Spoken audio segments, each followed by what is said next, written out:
Programme हकीकत में आपका स्वागत है। मैं आपका होस्ट अरविंद। आज का टॉपिक है तनाव का मूलभूत कारण और निवारण। आज हमारे साथ जुड़े हैं आचार्य सुरदयानंद जी। आज आचार्य जी से हम तनाव के मूलभूत कारण और उसके निवारण के विषय में चर्चा करेंगे। आचार्य जी, आपका स्वागत है आपके अपने प्रोग्राम हकीकत में। और आपके प्रोग्राम में सभी दर्शकों, मेरे जो भी इस प्रोग्राम को आगे देखेंगे उनके लिए मेरा बहुत बहुत आशीर्वाद। और हम इस हकीकत का जो प्रोग्राम हो रहा है, हम इसको इसी प्रकार का नया नया विषय हम हर दिन आगे लेके आएंगे। और मैं अरविंद जी को कहूंगा कि एक नया नया वो विषय उनके सामने आए, और जो कोई उनका प्रश्न कर सकते हैं, अगर हमसे जोड़ सकते हैं, वो भी इसमें आकर जोड़ करके प्रश्न कर सकते हैं। आध्यात्मिक विषय में, भौतिक जगत विषय में, अपने संपूर्ण जीवन में कैसे परिपूर्णता को प्राप्त करें, उस विषय में प्रश्न कर सकते हैं। और हम ये शुरू किए हैं, पहला दिन है, तो थोड़ा आज का जो विषय वस्तु है तनाव, एंजाइटी, डिप्रेशन, तो इस विषय में चर्चा करने के लिए मैं अरविंद जी, हमारा जो मित्र है, बड़ी पुराना मित्र है, उन्होंने मेरे को रिक्वेस्ट किए थे कि आचार्य जी इसके ऊपर कुछ बोलिए। तो मैंने सोचा कि आज ही समय है, नेक्स्ट टाइम हम उसको और बड़ा आकार में करेंगे, अच्छे आकार में। तो आज मैं थोड़ा इनको ऊपर बोलूंगा, 20 मिनट ज्यादा नहीं बोलूंगा, क्योंकि थोड़ा हमारा लेट हो गया है। और मैं अरविंद जी को जानता हूँ, ये मेरे से मिले हैं 6-7 महीने हुए हैं, और हमसे स्वाध्याय भी करते हैं। उन्होंने आत्मा तत्व बहुत अष्टवक्र गीता सुनते हैं, उनको अच्छा लगा ये विचार, तो इसलिए वो इस प्रश्न को आगे बढ़ाते हुए उनके पूछे कि जो मूलभूत प्रश्न है मनुष्य के जीवन में, उसको कैसे समाधान किया जाए। तो उसी विषय में पहला कड़ी में हम जोड़ेंगे, जो मनुष्य के जीवन में तनाव, डिप्रेशन, एंजाइटी, मेंटल डिसऑर्डर, इसका मुख्य कारण क्या है और इसका निवारण क्या है। तो हम उसका केवल आज जस्ट विचार करेंगे, और इसके विषय में अगर आपको भविष्य में कोई प्रश्न पूछना है तो आप पूछ सकते हैं। चले आचार्य जी, मेरा पहला सवाल आपसे है कि तनाव का मूलभूत कारण क्या है और इसका निवारण क्या है। कि हम जैसे रोजमर्रा की जिंदगी में जो लोगों को हम देख रहे हैं, लोग काफी तनाव से ग्रस्त रहते हैं, तो इसका मूलभूत कारण क्या है। देखिए, पहले तनाव को और समझने के लिए पहले आपको समझना मन क्या है। मन को नहीं समझेंगे तो तनाव को कैसे समझेंगे। शास्त्र में आया है, मन शब्द का अर्थ है जे संकल्प विकल्पात्मक मन। अगर मन कहाँ से अर्थ है, शास्त्र में मन का शब्द को व्युत्पत्ति, मन शब्द का अर्थ किए हैं जहां जिस चीज को हम संकल्प और विकल्प करते हैं उसको मन कहते हैं। वो मन जो होता है, फिर ये मन कैसे बना है, कहते पूर्व जन्म के जो कर्म का संस्कार है उससे इस जन्म में क्या करता है, वो मन का द्वारा संकल्प विकल्प होकर के कार्य में हमको जीवन में दिखाई देता है। और मनुष्य के जीवन में तनाव का कारण क्या है, इसका बहुत अनेक कारण है।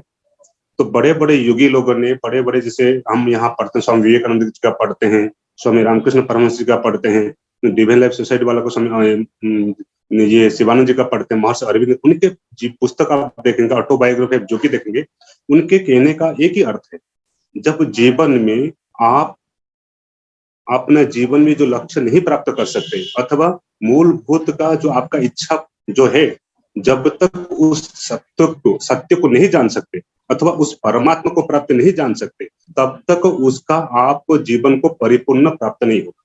शास्त्र में ऐसा वर्णन आया है, पूर्णमतः पूर्णमिदं पूर्णात् पूर्णमुदच्यते। इसका अर्थ क्या है कि जीवन जो परमात्मा पूर्ण है, जीव पूर्ण है, दोनों में भेद नहीं है। लेकिन जब हम परमात्मा से बिछुड़ जाते, अलग हो जाता है, तो हमारा जो ये आइडेंटिटी, अहंकार के साथ जब हम जीव जो शरीर है, शरीर के साथ हम अपने अहंकार को मान लेते हैं, और इसी को लेकर के जब हम भौतिक जगत में जाते हैं, आज के जीवन में पहला तो कारण है व्यस्तता और लाइफ में विशृंखलता। हमारा जो सिस्टम, जो वैदिक जो लाइफ है, जो ऋषि मुनियों का जो लाइफ है, उस आप जीवन हम देखेंगे और अभी का जीवन देखेंगे, उसमें बहुत फर्क आएगा। हमारा जीवन क्या है, एक नियमित नहीं है। हमारा भोजन, हमारा शयन, हमारा दिनचर्या, ये सब का सब क्या है, अस्त व्यस्त है। पहला तो तनाव का मुख्य कारण है इच्छाओं का उत्पत्ति, और हमारे अंदर में संतोष नहीं है। योग में आया है योगश्चित्तवृत्ति निरोध। यदि आप शांति योग में आगे बढ़ना है तो चित्त को, मन को, वृत्ति को निरोध करो। तो मन का वृत्ति को निरोध करने के लिए आपको उस तनाव को, वो आपको मन को समझना पड़ेगा जो मन क्या चीज है। तो जो मन है वो एक प्रकार का पंच महाभूतों का सत्व गुण से बना हुआ है। लेकिन अनेक जन्म के जो संस्कार है जो मन में उड़ता है, तो हमारे मन में संकल्प और विकल्प उड़ता है कि हम ये करें, हम अच्छा नौकरी करें, अच्छा पढ़ाई करें, अच्छा जॉब करें। जब वो पूर्ण नहीं होता है तो हमको क्या होता है, तनाव आता है। हमारा आकांक्षा, हमारा इच्छा, हमारा लक्ष्य, हमारा जो इच्छा है उसको प्राप्त नहीं कर पाते हैं, तभी मन में क्या आता है, जीवन में तनाव आता है। भाई हमको ये प्राप्त करना था, जैसे मेरे को आईएएस बनना था, आपको इंजीनियर बनना था, आपको कुछ इच्छा है वो पूर्ण नहीं हो रहा है। जब इच्छा का पूर्ण नहीं होता है तभी व्यक्ति मूल का कारण है उदासीनता, तनाव, डिप्रेशन, माइंड डिसऑर्डर, ये सब पैदा होती है। आपका सब कुछ है जीवन में। दूसरे प्रकार के भी लोग होते हैं जिनके घर में सब कुछ है, उनको भी मेंटल का डिसऑर्डर। हम कभी ये नहीं देखते कि जिससे कोई इच्छा पूरा नहीं होता उनको भी तनाव आता है, जिनको सब कुछ है उनको भी ज्यादा है। क्यों? वो रोजमर्रा जीवन में वो उस मतलब शांति को खोज नहीं पाते, अथवा वो शांति को जान नहीं पाते, अथवा उस आनंद का अनुभव नहीं कर पाते, उनको भी तनाव है। रोजमर्रा जिंदगी आजकल जो जीवन है इसमें तो हम क्या करते हैं, हमारा सब कुछ अनबैलेंस हो गया है, हमारा जीवन का शैली, हमारा उठना बैठना। इसलिए भगवान गीता में कहते हैं जे युक्त आहार विहार से, आपको जीवन को अगर जो मानसिक हो, शारीरिक हो, उसको आपको ये करना है तो आपको युक्त आहार विहार पहले करना पड़ेगा। शरीर को पहले इस मार्ग पर लेना पड़ेगा कि हम ठीक समय भोजन करें, ठीक समय सोए, तो हमारा जीवन क्या होता है, संयमित होगा। स्वामी विवेकानंद ने अपने पुस्तक में लिखे हैं जो मनुष्य जीवन का सबसे बड़ा है कि वो खालीपन महसूस करता है। आजकल एक रोग हो गया एलोननेस, अकेलापन। कब? जब हम उसको सोचते हैं कि हमको कुछ अभाव है, हम उसको पूरा करने के लिए सोचते हैं। हम रेडियो सुनते हैं, टीवी देखते हैं, पिक्चर देखते हैं, संगीत सुनते हैं, सब कुछ करते हैं। क्यों करते हैं? क्योंकि हम उस मानसिक तनाव से ऊपर आने के लिए। अगर हम नहीं करेंगे तो शायद मनुष्य पागल हो जाएगा। इसलिए स्वामी विवेकानंद एक बार कहते हैं, जब इच्छाओं का प्रबल जो डिजायर होता है जब पूरा नहीं होता है, एक प्रकार का उसका मूल कारण हो गया, वो तनाव का कारण है। दूसरा, आपको ऊपर ओवरलोडिंग हो, तो मैंने अधिक चिंतन, चाहे समाज के विषय में हो, चाहे आप घर के विषय में हो, अपने जीवन के विषय में हो, उसका अधिक चिंतन, हाइपरटेंशन, ये भी तनाव का मुख्य कारण। आप एक चीज कर रहे हो, उसका अंतिम तक आप चिंतन कर लेते हो, जी ये होगा कि नहीं होगा, हम करेंगे तो इस प्रकार जो व्यक्ति होता है वो भी क्या करता है, तनाव में ग्रसित हो जाता है। तीसरे प्रकार क्या होता है, तीसरे प्रकार का होते हैं, एक तो पूर्व जन्म के कर्म संस्कार रहता है, वो कर्म संस्कार रूप से उनको मानसिक डिसऑर्डर रहता है, जैसे मृगी हो गया, अपस्मार हो गया, ये भी मानसिक तनाव में होते हैं, वो लोग तनाव में जीते हैं। और कुछ हमारा पूर्व जन्म का कर्म भी रहता है, कर्म में ऐसा आता है कि हमको सर्वदा टेंशन रहता है। तो 3-4 कारण है। पहले, एक तो हमारा जीवन असंतुलित है, नियम नहीं, बैलेंस नहीं। दूसरा, ओवर थिंकिंग, हर विषय में हम ओवर थिंक करते हैं। 99% लोग ओवर थिंकिंग करते हैं एक विषय में। हमको क्या से यहाँ बैठ करके दुनिया का चिंतन करते हैं, तो वो क्या होता है, चिंतन जब बहुत हो जाता है तो हमारा जो मस्तिष्क जो सूक्ष्म तंत्रिका है वो क्या होता है, डिसबैलेंस हो जाता है। ये तनाव का मुख्य कारण मैंने अभी पढ़ रहा था जय कृष्णमूर्ति का, आपने बोला था तुमने देखा, उसने कहा कि लोगों का एक ओवर थिंकिंग हो गया है, जो उनके जीवन में ओवर थिंकिंग बहुत हो रहा है। ये उनका एक पुस्तक है, जो मानसिक कुछ एक पुस्तक में देख रहा था, उन्हें बोले हैं कि मनुष्य का जीवन से ओवर थिंकिंग, बहुत कुछ ओवर आगे चिंतन कर लेते हैं, ये तनाव का मूल कारण है। इसलिए हम आज की युग में 99% मानसिक रोगी आपको मिलेंगे, चाहे आप कहीं भी जाइए। इसका मुख्य कारण क्या है? पहले तो हमारा जीवन शैली बिगड़ चुका है।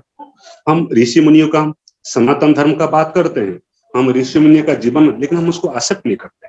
हम बात तो बहुत करते हैं वैदिक का, ऋषियों का, उनका, लेकिन हम इसी तरह का जीवन नहीं जी सकते। यदि आप रात भर जागते रहोगे तो ये भी आपको सुबह आपको जनरली आपको मानसिक तनाव हो जाएगा। क्यों? जैसे आप अभ्यास करते रहेंगे जीवन को, इसी प्रकार का आपका जीवन अभ्यास हो जाएगा। तो बचपन में जो जो आप अभ्यास किए थे, देखो बड़ा वृद्ध में थोड़ा वो एज होने पर आपका थोड़ा विचार बदल जाता है, आपका इच्छा बदल जाता है। बच्चे को कभी टेंशन नहीं होता। आप देखो बच्चे को देखिए, बच्चे को कभी भी मानसिक टेंशन नहीं है। पता है कि नहीं? क्यों नहीं है बताइए? क्योंकि उसको इच्छा के विषय पता नहीं, उसके मन के क्या संकल्प विकल्प कुछ नहीं होता है। जीवन को वो आनंद में रहता है। लेकिन जो जब हम वयस्क हो जाते हैं उनको होता है। आप बच्चे को देखिए, उनके चेहरा देखिए, वो प्रसन्न रहते हैं, शांत रहते हैं। एक युवक को देखिए, वो बहुत टेंशन में रहता है। इसका क्या कारण है? क्योंकि बच्चे के मन में संकल्प विकल्प रहित होता है, शांत होता है। वो चेतन का जो हमारा जो चेतन जो आत्मा का प्रकाश के साथ अत्यंत क्लोज रहता है, उसका चेहरा में प्रसन्नता रहता है। और हमारा चेहरा में क्यों, हम मन के इतना जो संकल्प विकल्प करते हैं, इतना, उसी का मुख्य कारण कि हम जीवन को ठीक ढंग से समझते नहीं, ठीक ढंग से जानते नहीं। तीसरा बात है, हमारा लक्ष्य क्या है मनुष्य को पता नहीं। 90% लोग अपने लक्ष्य को पहचानते नहीं, इसीलिए वो जीवन में भटकते हैं, उनको दिशाहीन हो जाते हैं। फिर कोई कोई लोग ओवर थिंकिंग करके सुसाइड भी कर लेते हैं, सोचते कि जो मैं चाहता हूँ वो नहीं हो पाता है। तो इस मुख्य कारण, आप जो प्रश्न का बेसिक प्रश्न का इतना उत्तर है, 3-4 कारण है। आधुनिक जीवन शैली, ओवर थिंकिंग, और जीवन का जो पूर्वजन का कर्म का संस्कार रहता है, और इस जीवन का जो लाइफ स्टाइल है, हम टोटली मन अपोजिट हो गए हैं। जो हमारा लाइफ स्टाइल है वो टोटल विपरीत हो गया है। ये जो आधुनिक जो जीवन शैली है, हमको भले भौतिक जगत का सुख तो देगा, लेकिन मानसिक आपको सुख नहीं देगा। क्यों? हम मानसिक को इतना ग्रस्त हो चुके, इतना ही हो चुके, मन हर समय कुछ ना कुछ चाहता है उसको चाहने पाने के लिए। आपका मन एक दिन में 60,000 का विचार उत्पन्न होता है। एक दिन में कितना? 60,000 थर्स्ट माने टेंशन वृत्ति उत्पन्न होता है। उस वृत्ति में कुछ अच्छा भी रहता है कोई, लेकिन जब आप अच्छे अच्छे कर्म करेंगे, इसका निवारण कैसे करेंगे? पहले तो आपके जीवन को आप खुद देखना पड़ेगा, आपका जीवन का लक्ष्य क्या है, हम क्या चाहते हैं। यदि हमारा लक्ष्य के हिसाब से जब जीवन चल रहा है तो हम सही चल रहे हैं। रास्ता जाना है बद्रीनाथ, आप जा रहे हो बॉम्बे की तरफ, तो विपरीत दिशा में जब जाते हैं तभी जीवन का लक्ष्य प्राप्त नहीं कर पाता है। हर व्यक्ति का जीवन का लक्ष्य अलग अलग है। हम यही कहेंगे कि मेरे को सबको साधु बनना है, सबको गृहस्थी बनना, ऐसा नहीं हो सकता, क्योंकि पूर्वजन्म के कर्मों के अनुसार व्यक्ति अपने जीवन का लक्ष्य जो जैसा लक्ष्य है, तो पहले हमको लक्ष्य निर्धारण करना पड़ेगा। जीवन में एक स्ट्रैटेजिक बनाना पड़ेगा, जीवन लक्ष्य बनाना पड़ेगा, हमको क्या करना है। जब तक लक्ष्य नहीं करेंगे तब तक हम जीवन में उस क्या रास्ता को नहीं पकड़ पाएंगे। जिससे घड़ी का पेंडुलियम होता है, तो घड़ी का पेंडुलियम इधर से इधर घूमता है, वो एक स्थान। इसी प्रकार मनुष्य का जो मन है ना, वो एक लक्ष्य पे निर्धारित नहीं हो पाता है। आप इतिहास, पुराण, महाभारत, रामायण, आपने बहन जितने भी महापुरुष का जीवन पढ़िए, सब अपने जीवन के लक्ष्य के प्रति, अपना जीव के प्रति लक्ष्य जो होता है उनके प्रति उनका ये था। भगवान गुरु द्रोणाचार्य ने अर्जुन को, सारे शिष्य थे, दृष्टांत में देता हूँ, सब शिष्य ने बोला क्या दिखाई दे रहा है? कोई बोला पेड़ दिखाई दे रहा है, कोई बोला चिड़िया दिखाई दे रहा है, कोई बोला फल दिखाई दे रहा है। लेकिन जब अर्जुन को पूछा, अर्जुन बोला मैं कुछ नहीं देखा रहे, एक चिड़िया का आंख दिखाई दे रहा है, उसमें मेरा गुरु का आपका चित्र दिखाई दे रहा है। क्यों? उसके लिए उनके जो मानसिक जो शक्ति है, जो कंसेंट्रेशन पावर है, उसको एकाग्र बहुत था। इसलिए जीवन में मानसिक तनाव को हटाने के लिए एकाग्र चाहिए, कंसेंट्रेशन चाहिए, जीवन में नियमित चाहिए। इसके लिए हमको किसी से पूछना पड़ेगा, किसी से जानना पड़ेगा, सीखना पड़ेगा। जब तक आप जीवन में एकाग्रता नहीं हो, चाहे कोई भी कार्य हो, छोटा से छोटा कार्य हो, बड़ा से बड़ा कार्य हो, जब एकाग्र के साथ, आनंद के साथ करोगे तो आपको कभी भी तनाव मुक्त नहीं होगा। यदि उसी कार्य को हम भार के साथ करेंगे, वही हमको क्या हो जाएगा? तनाव एवं डिप्रेशन में ले जाएगा। स्वामी रामकृष्ण परमहंस को कोई व्यक्ति प्रश्न किया था, बोले आप भजन कैसे करते हैं एक साथ? आप तो, वो बोले कि भजन में नहीं, सर्वदा नहीं करता हूँ। जिस समय भोजन करता हूँ उस समय भोजन करता हूँ, जिस समय भजन करता हूँ उस समय भजन करता हूँ। इसका कहने का तात्पर्य है कि जब मेरा कार्य जो होता है उसी में भी कंसंट्रेशन करता हूँ। भोजन के समय भोजन का आनंद लेता हूँ, भजन के समय भजन का आनंद लेता हूँ। तो ये क्या करते हैं, हमारा जो मन है वो बिखर गया है। बिखर हो जाने से हमारे जो चित्त बिखरा हुआ पड़ा हुआ है, आधा संसार में, आधा घर में, आधा बाहर में, इतना जगह मन बिखरा हुआ पड़ा है, तो हमारा जो लक्ष्य के प्रति, हमारे कार्य के प्रति हम एकाग्र नहीं हो पाते। यही मुख्य कारण है डिप्रेशन का और तनाव का। जब हम एकाग्र होते हैं तब कोई भी छोटा से छोटा कार्य हो, यदि उस कार्य का हम आनंद के साथ करेंगे और उसको निस्वार्थ भाव से करेंगे, तो वो क्या हो जाएगा, आपको वो कार्य से आनंद आएगा। जब तक आप कार्य से आनंद नहीं लेंगे तब तक आपको हर कार्य आपको बोझ लगेगा, वही आपका मुख्य कारण हो जाएगा। अरे ये थोड़ा सा मेरे जीवन इसमें क्या मिलेगा, हर चीज में आपको संकल्प बिल्कुल उठेगा। और यही कार्य को आप आनंद के साथ करेंगे तो वही कार्य आपका क्या हो जाएगा, जीवन में आनंद देगा।